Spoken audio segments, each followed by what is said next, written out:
Harlequin Special Release and HarlequinAudio present Long Tall Texans, Connal, by Diana Palmer. Performed by Todd Mclaren.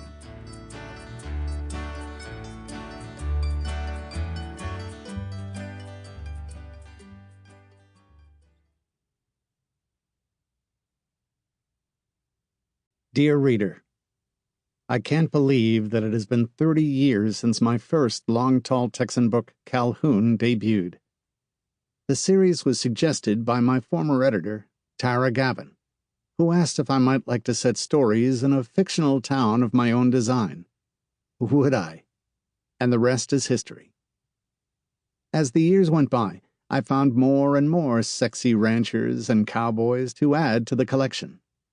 My readers, especially Amy, found time to gift me with a notebook listing every single one of them, wives and kids and connections to other families in my own Texas town of Jacobsville.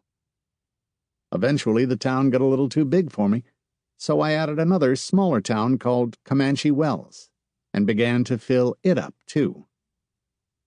You can't imagine how much pleasure this series has given me.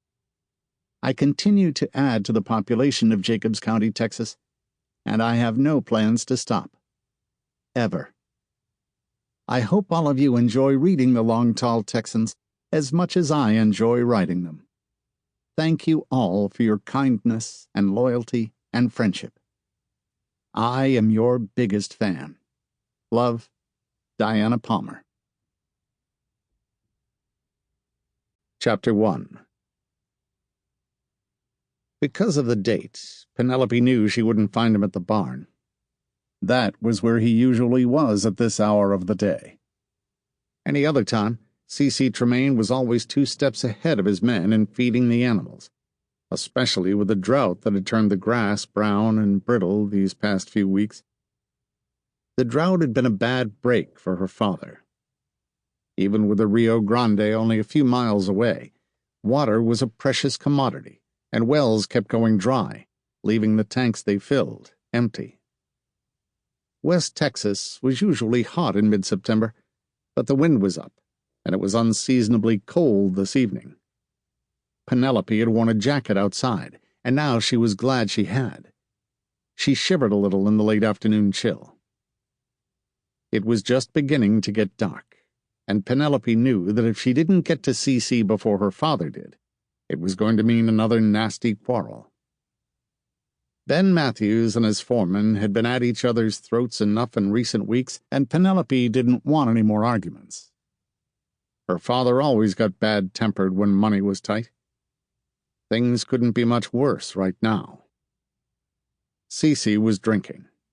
She knew it. It was that time of year again.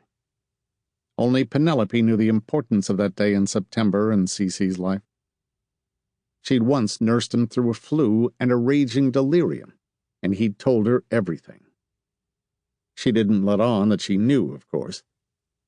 C.C., he was called that, although nobody knew what the initials stood for, didn't like anyone knowing private things about him. Not even the girl who loved him more than life. He didn't love Penelope. He never had, although she'd worshipped him since she was 19. And he'd been hired as foreman when her father's oldest hand retired. It had only taken one long look at the lithe, lean, dark-eyed man with the hawkish features and unsmiling face for her to fall madly in love with him. It was 3 years later, and her emotions hadn't undergone any changes. Probably they never would. Penelope Mathews was pretty stubborn. Even her dad said so. She grimaced when she saw the light on in the bunkhouse, and it was not even dark. The other men were out riding herd, because calving was in full swing, and everybody was in a mean temper during calving. It meant long hours and little sleep, and it wasn't normal for any of the men to be in the bunkhouse at this hour of the day. That meant it had to be Cece, and he had to be drinking.